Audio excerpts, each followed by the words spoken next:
किसानों के आंदोलन का 31वां दिन है और संयुक्त किसान मोर्चा की आज बैठक है और इस बैठक के जरिए आगे की रणनीति पर चर्चा की जाएगी। दोपहर 2 बजे किसानों की ये बैठक होगी। सरकार के साथ वार्ता पर फैसला आज लिया जाएगा। सरकार से वार्ता शुरू करने के संकेत फिलहाल मिल रहे हैं और तीनों कृषि कानूनों को रद्द करने की मांग भी की जा रही है। सिंघू और टीकरी बॉर्डर पर किसान डटे हैं। वहीं आज भी भूख हड़ताल पर 11 किसान बैठे हुए हैं, जो कि आप किसान संगठन नेताओं की तरफ से रणनीति इससे पहले बनाई गई थी, जिसमें 11 किसानों को इस दौरान भूख हड़ताल जो है उनकी तरफ से की गई थी और ये रोटेशनल भूख हड़ताल भी है। और साथ ही साथ इस दौरान टोल फ्री का ऐलान जो किया गया था, उससे जुड़ी तस्वीरें भी लगातार हम आप तक पहुंचा रहे हैं। लेकिन आंदोलन का आज 31वां दिन है। संयुक्त किसान मोर्चा की आज बैठक भी होनी है।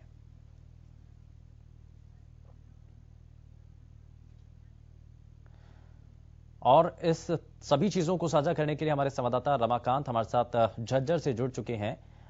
जरा उनका रुख कर लेते हैं। रमाकांत, अभी तक क्या और जानकारी मिल रही है, क्योंकि टोल प्लाजा तो फ्री कराया जा चुका है किसान संगठन नेताओं की तरफ से, आगे की अब इसको लेकर के रणनीति क्या है? बिल्कुल, मैं आपको बता दूं कि इस समय हम लोग छारा टोल पर खड़े हैं। ये पूरी तरह से कल से ही फ्री कर दिया गया है। मैं आपको दिखा देता हूं, जैसा कि आपको बता सकता हूं कि पूरे जो व्हीकल है यहां पर बिना बैरिकेड यहां पर सीधे जा रहे हैं और 72 घंटे के लिए पूरी तरह फ्री कर दिए गए। युवा किसान यहां पर खड़े हैं। उन लोगों ने यहां रात में भी ये लोग डटे थे ताकि जो कर्मचारी है वो रात को किसी भी तरह का कोई टोल ना काटे। कुछ युवा किसान हमारे साथ है, मैं आपको बात कराता हूं। सर, आप लगातार यहाँ पर डटे हैं और 72 घंटे आप लोगों को जो भी आदेश मिला था उसके बारे में आप विस्तृत जानकारी। देखिए सर, मैं ये कहना चाहता हूँ, किसानी सबसे महत्वपूर्ण मुद्दा है इस देश का। 7% भूमि है पूरी दुनिया की, 4% जल संसाधन है, 145 करोड़ अगर जनता है, इसका पेट कैसे भरेगा? दूसरी हरित क्रांति की जरूरत है। ये बात करते हैं स्वामीनाथन रिपोर्ट की, जल संसाधन इससे अच्छे से होते नहीं है, जनसंख्या बढ़ती जाएगी। 200 करोड़ लोगों का पेट है, एक टाइम जब जनसंख्या हो जाएगी कौन भरेगा? आज जो किसान है, हमारे हौसले लड़ाई के लिए तो बुलंद है, लेकिन कहीं ना कहीं इस लोकतांत्रिक देश में हमें घुटन महसूस हो रही है कि हम खेती करते हैं, हम किसानी करते हैं, क्या उसके लिए भी हमें देश का पेट भरते हैं? क्या उसके लिए भी हमें गिड़गिड़ाना होगा? साहब, आज 2 बजे सिंघू बॉर्डर पर किसानों की और केंद्र सरकार के बीच में वार्तालाप होगी। क्या लगता है आपको कोई किसी मुद्दे पर कोई बात बनेगी? सर, हम तो चाहते हैं बात बने। इतनी सर्दी में आप महसूस करके देखिए। मैं तो बात करता हूं इस देश को कि इतनी सर्दी में एक बार निकल के देखिए आप कि किस तरीके से हम डटे हुए हैं। लेकिन सर, सोचने वाली बात है, 200 करोड़ का पेट है, क्या नरेंद्र मोदी अकेले भर देंगे? क्या पूंजीपति है, क्या वो भर देंगे? मेहनत तो हमें ही करनी होगी। आप ये फसल देखिए, यहाँ देख पा रहे होंगे।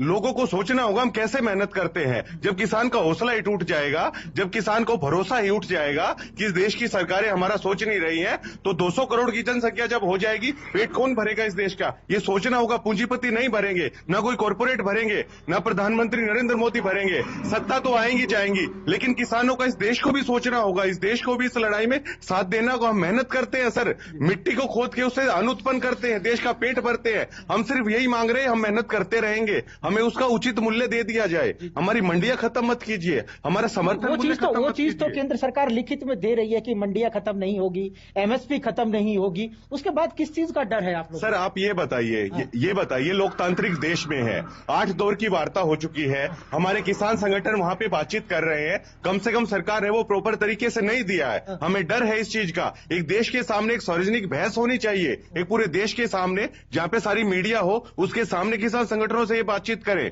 उसके बाद पूरे देश को पता चलेगा। हमें डर है मंडियां खत्म हो जाएंगी। बाजरे की हालात आप देख पा रहे होंगे, किस तरह का समर्थन मूल्य वहां पे मिला है। आप तो सर जज्जर में आपको देखते हैं, मंडियों की हालात आज के दिन क्या है। अकाउंट में पैसे नहीं आते, 24 घंटे में अकाउंट का ये वायदा करते हैं। एक भी किसान अगर ये बोल दे कि 24 घंटे में उसकी फसल डलने के बाद उसके खाते में पैसा आ गया, तो हम मान लेते हैं। कहीं ना कहीं हमें डर है। और आज जो वार्ता है सर, सभी किसान ये चाहते हैं कि वार्ता सक्सेसफुल होनी चाहिए, हमारी मांगे हैं वो माननी चाहिए। सर, हम वामपंथी नहीं, हम कम्युनिस्ट नहीं है, हम तिरंगे को मानने वाले लोग हैं, हम इस देश को मानने वाले लोग हैं, संविधान को मानने वाले लोग हैं, वो शांति प्रिय चाहते हैं कि हमारी मांगे माने। रमाकांत, दीपक, टोल फ्री करने से आखिर में क्या फायदा मिलने वाला आप लोग? जी जी रमाकांत, क्या इसको लेकर के आगे बातचीत बढ़ेगी? क्योंकि वो ये कह रहे हैं कि हम इस देश के संविधान को मानते हैं, तो क्या जो प्रस्ताव केंद्र सरकार के द्वारा दिया गया है, क्या उसको भी माना जाएगा? आज को नुकसान हो रहा है तो सरकार को दिखाई दे रहा है, लेकिन किसानों को नुकसान हो रहा है तो एक सवाल स्टूडियो से आया है कि आप लोग बताते हैं कि हम किसान हैं,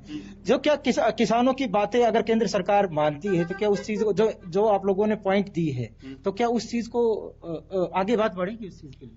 हाँ बिल्कुल, अगर सरकार साफ नियत से, साफ मनसा से किसान संगठनों से बात करे तो कोई भी इस ठंड में बैठने के लिए तैयार नहीं होगा। हम भी ये चाहते हैं कि हमारी सारी मांगे मान ली जाए और हम भी खुशी खुशी अपने घर जाएं, अपनी खेती को संभालें, अपने बच्चों को संभालें, अपने भैंसों को संभालें जिनके ऊपर हम निर्भर हैं। तो हम चाहते हैं कि हमारी सारी मांगे मान ली जाए। हम मोदी से भी ये निवेदन करते हैं कि आप हमारी सारी मांगे मान ले, हमको आतंकवादी ना माने। सर, मैं आपको बताना चाहूंगा, एक समय था इस देश में, टीवी के माध्यम से देश देख पा रहा होगा हमें, एक समय था जब लाल बहादुर शास्त्री ने ये कहा था, जय जवान जय किसान।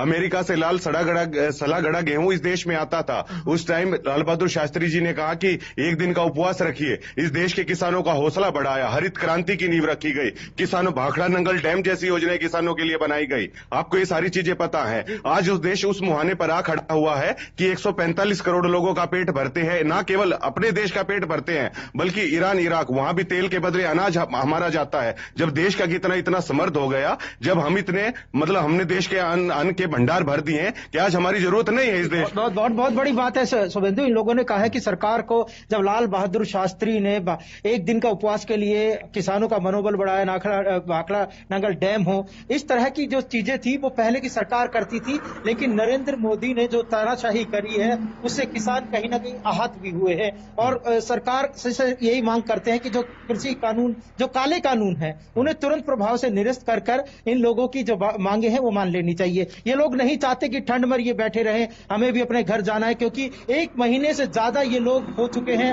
35 से 36 किसानों की मौत, चाहे वो सड़क दुर्घटना को लेकर हुई या ठंड से है, इन लोगों के बीच से वो उनके जो साथी है वो जा चुके हैं। इन्हें काफी दुख भी है उस चीज का। जी, लेकिन रमाकांत, इस दौरान बातचीत का जो दौर है वो आगे बढ़ नहीं पा रहा है। किसान संगठन नेता ये कहते हैं कि हम बातचीत चाहते हैं, सरकार भी कहती है कि हम बातचीत करना चाहते हैं, हम तो निमंत्रण भी दे रहे हैं, प्रस्ताव बार बार दिया जा रहा है, लेकिन उसको नामंजूर किया जा रहा है किसान संगठन नेताओं की तरफ से।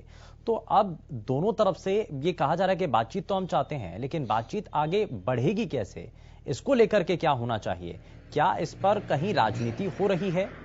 इस पर क्या कहना है? इन लोगों, जब हमने किसान नेताओं से बात की तो उन लोगों जी उन लोगों का कहना है कि जो सरकार है वो मीडिया पर आकर वो अलग अलग बातें बयां कर रही है, लेकिन एमएसपी को लेकर उन लोगों ने अभी तक कोई भी लिखित आश्वासन नहीं दिया है। साथ ही जब हम लोगों ने और जो मुद्दे थे उनके बारे में सरकार बात ही नहीं कर रही है। सिर्फ मीडिया के माध्यम से वो कह रहे हैं कि हम लोग किसान नेताओं से बात करना चाहते हैं, हमें बताए कहां हम लोगों को मेल दिया गया है या हम लोगों को कोई लेटर इशू किया गया है। और अगर बातें ही कर रहे हैं तो हमारे पॉइंट पर बात करें। वो घुमा फिरा कर जो बातें कर रही है उस पर हम लोग बात नहीं करना चाहते। अगर किसान इस कृषि कानूनों से अगर नाराज है तो निरस्त कर दे।